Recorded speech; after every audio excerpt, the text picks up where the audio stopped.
National Democratic Coalition Nadeco speaks from Washington, mobilizes against Inec's flawed presidential poll results. Wow. I know that these people made a statement yesterday or 2 days ago that they were going to have press briefing in Washington on Wednesday today. Okay, and where they are going to further brief the world and then take a step to meet U.S. government and U.S. legislators to not recognize the current government and the president-elect and what INEC has done.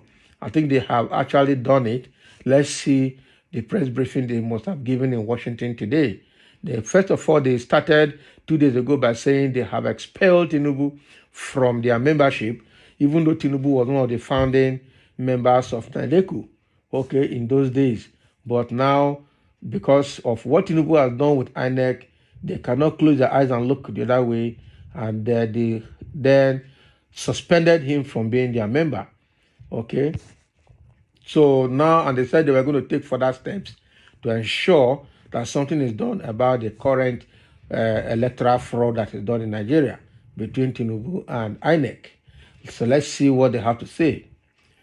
National Democratic Coalition Nadeco, one of the foremost pro-democracy organizations of Nigeria, is set for a press event at the National Press Club in Washington, D.C. today, March 8, 2023, beginning at 12 midday, meaning it's about to start.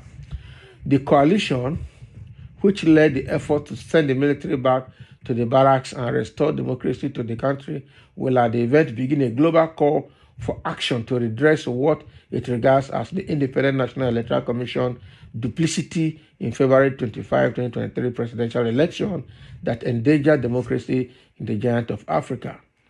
A statement from the group, which prides itself as Nigeria's watchdog of democracy, said that its major mandate is to always fight for the enthronement of the rule of law and democracy in the country. It alleges that the February 25 election results pronounced by INEC are fatally flawed and fundamentally at odds with Nigeria's electoral laws, and if left unchallenged, would constitute wholesale disenfranchisement of Nigerian voters.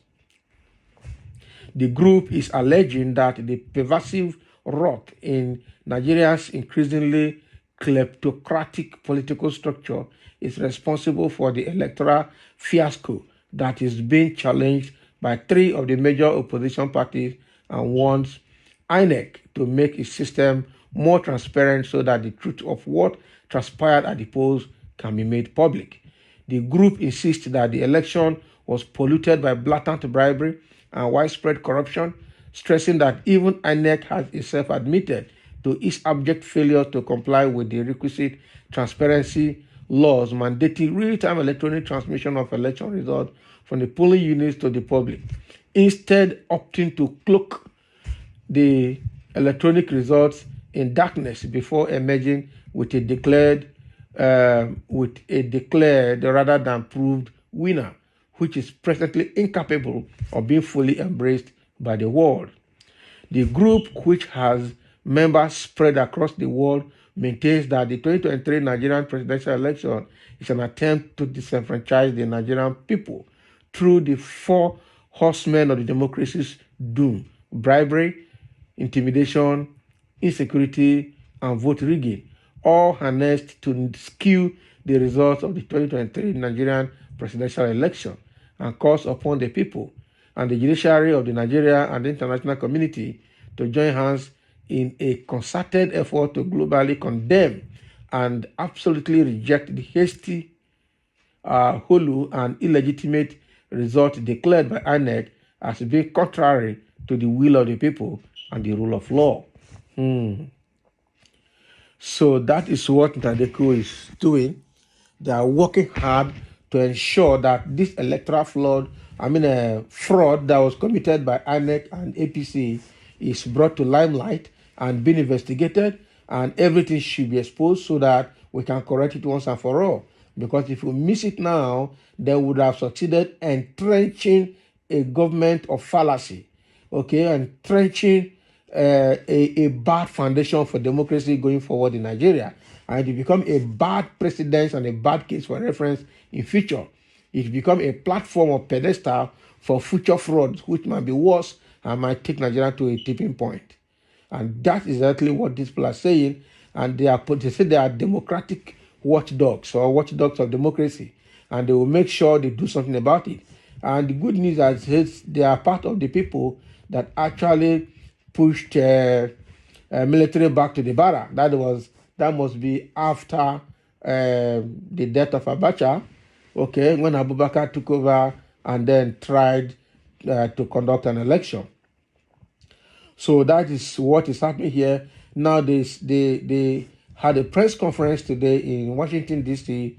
Okay, and the essence of this conference is to get attention of both Nigerians home and abroad, and get attention of international community across the globe to reject what Inec has done as daytime or nighttime robbery, whatever they can call it.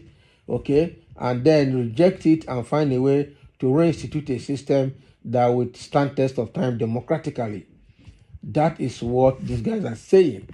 So they're fighting, they have rejected the outcome of the election, they have rejected exactly what the INEC did, especially not obeying the electoral laws, especially not transmitting the result in real time from the polling unit via the BVAS machines to the IRF servers in Abuja for public viewing. All of these they promised in Nigeria and they promised in Chatham House, and they never fulfilled any of them. This is a very terrible situation that Nigeria has found itself, and the situation must be corrected before it gets worse. Right now, the system is polarized, seriously polarized, and can lead to anything as we speak. Okay, and it's going to be very difficult. By the time the crisis erupts, the government of the day might not be able to handle it. It's going to be worse than what they experienced during the NSAS incident that happened at Lekki Toll Gate in Lagos. Okay, so that is what these guys are trying to do, the Nadeco people, and they are bent on it. So it means that because the outcome of the election has been rejected by both man and God, has been rejected by both spirits and physical things, have been rejected by all Nigerians, the good and the bad, the ugly, apart from the APC people who are actually fraudulent in all their ways, trying to skew everything to get there by crook or by hook. But then it's not going to work for them because Nigerians are not going to let it happen. Unfortunately, the judiciary system in Nigeria is not to be trusted. That is how bad the situation is. Okay, the legislators are in the pocket of the executive. The judiciary is also in the pocket of the executive. The thugs on the street are also in the pocket of the executive. And so it makes it very difficult for a fair and just person in Nigeria to get justice. It's quite unfortunate. And that is how bad the situation is right now. So if at the end of the day, Peter Obi does not, or Labour Party or PDP fail to get justice from the Nigerian judicial system, then it means that we are in for a long haul. It's going to be a bad one because already the APC government in the past 8 years have shown kind of abysmal failure in governance. And we don't want that to continue because the hope of young Nigerians have been dashed, and something has to be done to reverse the trend, okay, so that we can recover, and then the coming generation can have a country they call their own. Unfortunately, it's quite unfortunate. So thank you for listening, and let's have a comment.